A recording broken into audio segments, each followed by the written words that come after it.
Download the AllStar app. Make your picks for UFC fights, challenge your friends, level up and win prizes. Link in description. Get it now. Your first 3 fights in the UFC within the span of like less than a year, let's just say that. And $150,000 in bonuses. Like, that is crazy money, life-changing money. How has that affected your life? You know what I mean? In a positive way, of course, and you have a family as well. Yeah, it's just giving me the opportunity to be able to take care of my family. 'Cause I was working, I was a working man, and honestly, it gave me a chance to catch up because I was behind a little bit when I did get into UFC, and then to take care of my family throughout the last year and kind of put us in a position where we could keep on moving forward, and I can still focus on my dream while letting them be able to achieve all the things that they're trying to achieve. So it's a blessing. I know 150,000 sounds like a lot of money, but we pay a lot of that out too. So it's definitely nice. But I haven't fought since January, so nice to get another check. Definitely.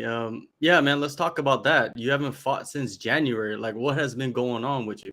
I've just been training, man. I've been training. I've been waiting for a call. I haven't taken any. I haven't turned down any names, bro. I would have been down for whoever, but the UFC does what the UFC does, and I'm just here for it. So the name I drew is Jonathan Martinez, November 16th, and I'm blessed and thankful for that call. I'll be there for that date. Yeah. You waited and you got a really good name, man. This dude has fought like the best of the best, you know what I mean? And you look at his resume, it's pretty phenomenal. So you get to take that. This is your opportunity to take that and kind of like jump maybe 20 spots, 10 spots, who knows, right? Do you look at it as that type of opportunity? I absolutely do. I discard that as being what it. I got to be present in the moment, and presently, Jonathan Martinez is that number 13 guy. He's fought everybody. He's fought everybody in the division, and he's extremely tough and durable and skilled. So, calling, like I said, I look forward to stepping in that cage with him November 16th. What do you think of the skill set that Jonathan Martinez possesses? I think he's extremely well rounded. Can't take one thing away from him. He's great on the ground, great standing up. He can wrestle. He has good jiu-jitsu. He has great striking. Again, I can't take anything away from a very tough task. And I'm very excited to go put my skill set against his skill set and see who comes out on top. And just going back on your last fight against Gaston Bolanos, he's touted this like extremely technical striker, got some power, and then you went in there and dominated in the striking and got him out of there in the second round, man. What were some things that you were able to like prepare for him that worked really well in the fight? Just our regular stuff. There's a lot of different tools that we work on constantly. And my coach he's really prominent about it. He says it all the time. He's like, hey, we're just putting tools into our tool belt, and at any given moment we can utilize those tools. So I just had faith in that and put trust in that. I train hard. I put a lot of effort into what I'm doing, and I'm very thoughtful about what I'm doing. So when it comes to stepping in there, it's just time to let all those things go. So all of our regular training just translated into the fight very well. I think it translates into fights every time very well. Mindful training, not necessarily training for one person, but training for any aspect or any obstacle that we might have to overcome during any fight. And with him, like he's totally different from, let's say, Journey Newsom or JP Bays. I mean, he's a striker, like he's known for that. Was there any like, I know you're confident in yourself, but was there any like little moments during camp where you're like, oh man, this dude is dangerous. Like I need to be on my P's and Q's on this one. I take that into every fight. Every single person is dangerous. Every single man's dangerous, regardless of their status. I really try to take status out of it. Again, I have a lot of respect for Jonathan and everything he's done, but it goes for someone as big as him. I take status away from it. I respect him for his skill set. I respect him for the human being that he is, and he's a man, and just like I'm a man, and I have to step in there and be on my P's and Q's against everybody, every moment, for the rest of my fighting career. So I try to step into every fight with that same mentality, regardless of the danger that they bring. You've been training since your last fight, but your team is massive. So they have fight after fight after fight. You must be involved in those camps as well. How has it been? It's been great. Again, that's why it's like for me, like jumping into camp. I was already in camp. I was supposed to fight Eamon in September, so I was already doing my thing. Kyler was already matched up. Mario was matched up. We have a bunch of other guys that are pros that are matched up as well. And I just been there for all their camps. Bryce Meredith's camp. Just helping all these guys grow as they help me grow. Iron sharpens iron as a man sharpens another man. So, we've just been putting that effort in each day and day out and staying focused and grinding and team. So there's never a day down where it's like, oh man, no one's got anything going on. We can just take it easy. It's always a grind. Yeah, and you mentioned Mario. He goes in there and gets a huge win against Jose Aldo, a legend. Your opponent coming up, he fought Jose Aldo in his last fight. Do you go back and like dissect, round by round, or how do you play that? How do you approach that? I absolutely do. I go back and look at all those things. And again, I don't put too much emphasis on it, right? There's things to look out for. There's things that I need to focus on, and that's what. But I definitely go back and do my research and look at these guys, look at the distance, look at the time, look at the tools that they utilize. And then again, it comes back down to me imposing what I and not losing track and losing sight of the things that I know. So even though I do go back and do that homework and that study, I make sure I'm on myself and what I need to bring to the fight for me. And when did camp start for this one? Well, when I had Eamon, so basically back in I want to say August. Wow. Again, like my training schedule, training regimen stays the same. I really can't say it changed getting into camp and out. I've been blessed and thankful to be awarded to do this full time, and I take that with every grain of salt that I can, and I train likewise. So 6 days a week, twice a day, every week, and any other extracurricular activities I can get in, I do. When the camp started, it was just like, okay, now we got our do, which are a little bit, more hard. We put more. I'm gonna run in there and try to hurt each other a little bit more. But I was already doing cage rounds again with all my other guys, doing cage rounds with Kyler, doing cage rounds with Mario, doing cage rounds with all these guys. We have Jack England, we got Yale, we got freaking Ezra Elliott. I went and helped Sugar for his fight as well. I was in Sugar for his fight. So, honestly, it's just been constant growth. We'll let our chips fall when they come November 16th. Yeah, and a lot of the guys that you train with, they're a lot younger than you, but you're everywhere.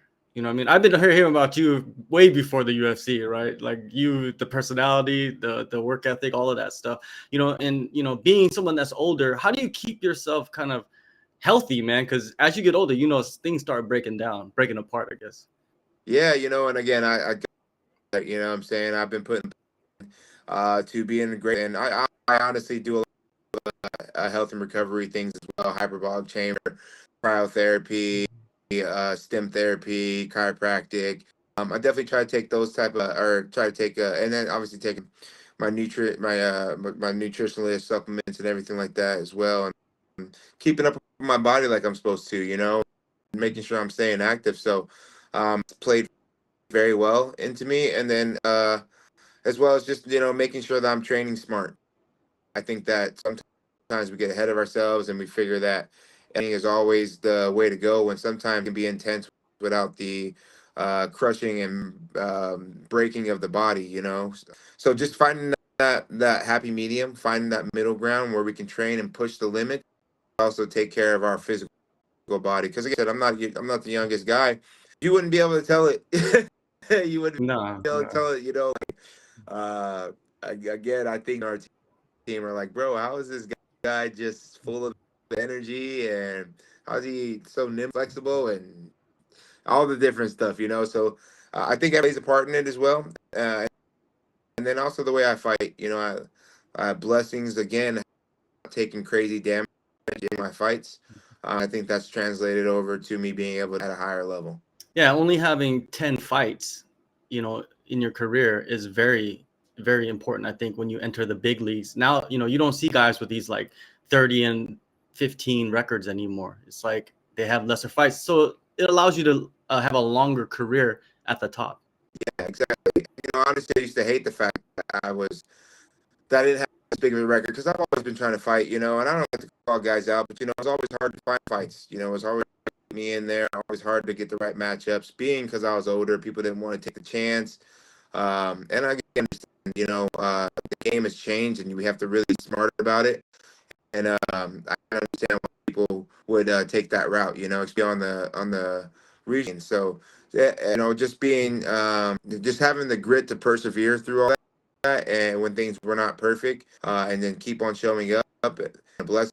And then now it's just time to keep on pushing it up. So, I'd like to have a bigger record, but God's timing is everything. I trust His timing, and He's done amazing things in my life that I never imagined, and I'm just gonna keep trusting Him. Yeah, for sure, man. 3-0, and you're in the UFC now, so there's no like people ducking and dodging really anymore, right? You fight who they give you. Yeah, I think it was like that too. I do think there's a little politics inside of it than I realized. I honestly always thought that like, no, you fight whoever you give, and that's just not the case. What I'm saying, even inside the UFC, there's still guys that are making good decisions, making sure they're fighting people. I mean, as you can see, Eamon's fighting Pedro. We were supposed to fight September 7th. There was no end. What happened there? I don't know. But guys move around and do their thing. And I mean, kudos to them, right? Kudos to them making decisions that will further their career. But it is still happening at the highest level, bro. Crazy. Okay. Well, Eamon's, I think he's older than you. And yeah, and he's got a really good fight for himself as well. So it kind of worked out for both of you. That guy, he gets a rank. Is he ranked? No, he's outside the rankings. Actually, for you, to be honest. I can't complain, and honestly, I think it worked out that way because again, I was down the front, like I was going to show up September 7th and have a lot of respect for his skill set and his team and what they've done as well, So definitely not writing him off at all. He's a great fighter as well, and I wanted to test my mettle against him as well. And again, I'll play in the future. But he has a great fight ahead. Is Pedro Munoz, which fought my teammate my teammate Kyler in his last fight. So looking forward to seeing how that matchup plays out as well. Yeah, and both you guys are fighting dudes that like to throw the calf kick a lot. Pedro and Jonathan Martinez. Like, how are you approaching this scenario? I mean, the calf kick's been something that's been a part of our camp for a long time. So yes, it's there. Can't get too overly focused on this. It's another tool, It's just another tool, and it's a great utilize, But it's just another tool, and every tool has some things that it works for, and it doesn't work for, And it'll be exposing those moments and making sure that those tools are. I have good calf kicks too myself. It's not, it's not something that I've been highlighted on, but land good calf kicks as well. If it's open, I take them as well. So again, I do think I would say has evolved the sport of mixed martial arts. I think that a lot of people have started to implement those calf kicks. I will say that Jonathan's one of those guys in particular that's been doing it for a long time, simply Pedro Munoz, but I think that John has made that one of his staples, Not to say that he doesn't have a whole lot of other tools. I just think that one over his other tools. Yeah, I completely forgot. You have the godfather of calf kicks at your gym. I forgot about that. But yeah, Henderson. You have your calf kicks. Yeah, that's right. That's right. yeah. So it's not new to us, It's not new territory. Obviously, it's a dangerous tactic, and it works very well, And it's something that we always need to be mindful of. Everybody should be mindful of the fact that they can take damage and give damage in that area. So, again, that's it. That's just more that excites me, man. For sure, man. And did you ever think that you would be fighting in Madison Square Garden though, on a pay-per-view card? You couldn't tell me that. You couldn't tell me this even a year ago. You know what I'm saying? Even me getting in the UFC, couldn't tell me this. Unlike other people, this wasn't my plan. Like my plan, I wasn't young and going to be a UFC fighter, and I was going to make it up to the top 15 and compete up there and try to get the championship. None of that was. I can't sit here and say it's part of the plan.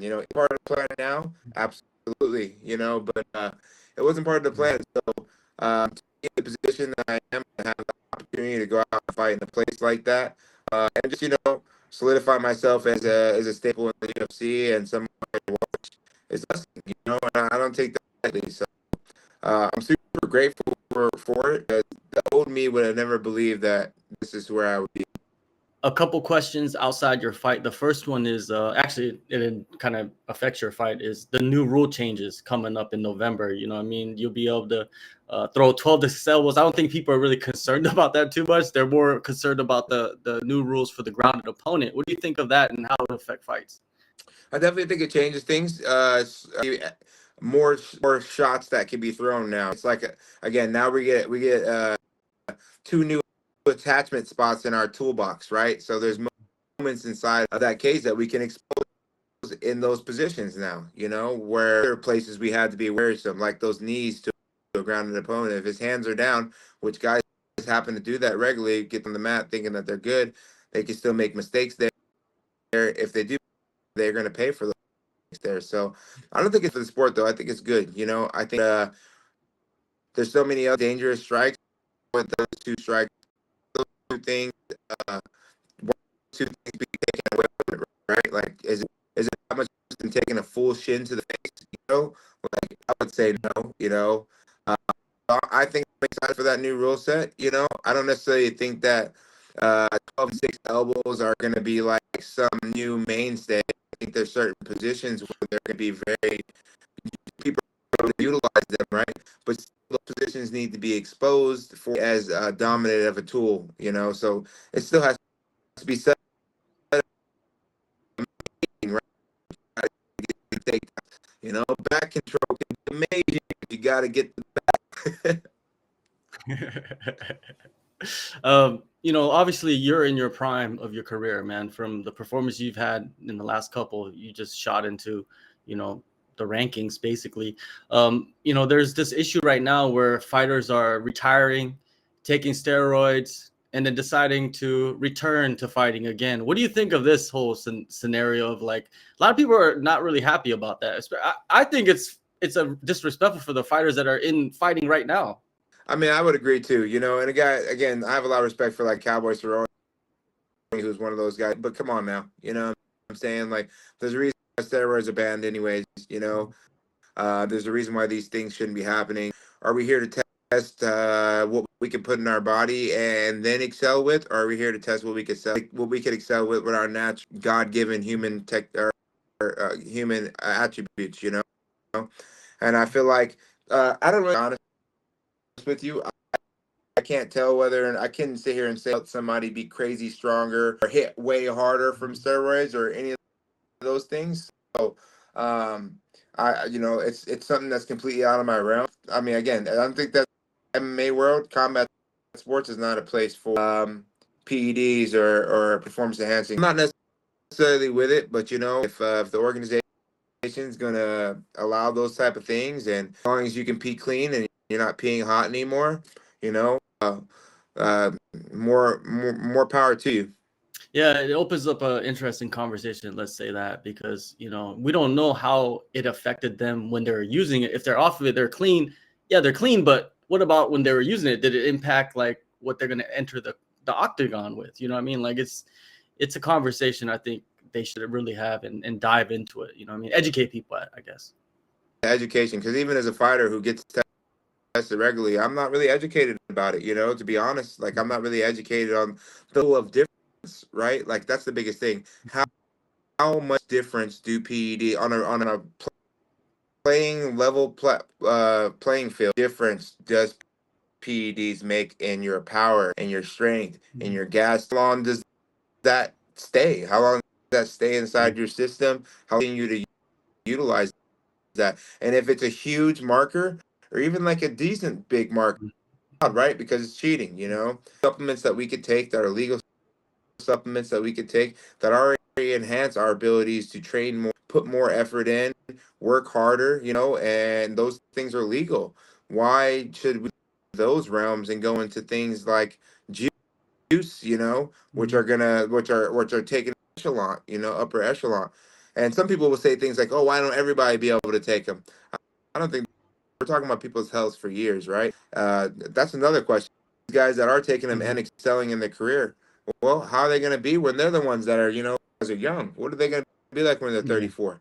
Are they still going to be able to be in good shape, and they're physically going to be able to uh, recover and heal like they should? I mean, there's so much gray area, and I'm for thinking that it shouldn't even be too much gray area, too many unanswered questions. definitely unanswered questions, and there's a reason why bodybuilders die young. There's a reason why they die young, man. They're dropping like flies, man. Yeah, I guess yeah. You bring up very good questions. I wish they would answer those questions before they allow people to hop back into the testing pool and compete against the best in the world. Anyways, November 16th, UFC 309, Madison Square Garden. Yo, when are they gonna let you skateboard into the rig? Like, when are they gonna let you skateboard to their cage? I'll wait You know, for that one. that take that would take a lot of confidence. That would take a lot of confidence, man. And honestly, I know I could do it, but then to put the board away Yeah. and then jump in the ring, that's a whole nother thing. So Uh, I'm sure like if I was confident enough to do it and the UFC was like, all right, bet, and I was like killing it, they would always the chance to. uh, What if I get hurt just trying to skate all the way up? You never know, those floors were, just my luck, yeah. I never eat, I never fall and eat it right for Uh, getting in the cage. Hey uh, man, tell you what, those views would be off the you'd be yes. getting views from everywhere if that did happen. Yeah, for sure. Or at least like get a finish, hop over the cage, and then do a kick flip, and then go Yo, back in. Something like I don't know. that'd be kickflip the cage. Yeah, that now I might have to get something out, man, and put it on the UFC's radar and let them know, man. Yeah, yeah. I'm down for that, man. I'm down for you to like connect the two sports, skateboarding and it's extreme sports, anyways, both of them. So why not, man? It's a good idea. Yeah, I want to do that anyways. I definitely want to utilize my platform to. Mhm. Skateboarding was my first love. I started skateboarding long before I ever even thought I would step in the cage to fight amateur level and pro. Um, and so, I feel like it molded me in a lot of different ways and gave me certain disciplines that I hold with me today in my mixed martial arts career. So I would love to intertwine those two sports for sure, and just show that that some of the highest level artists can shred than are.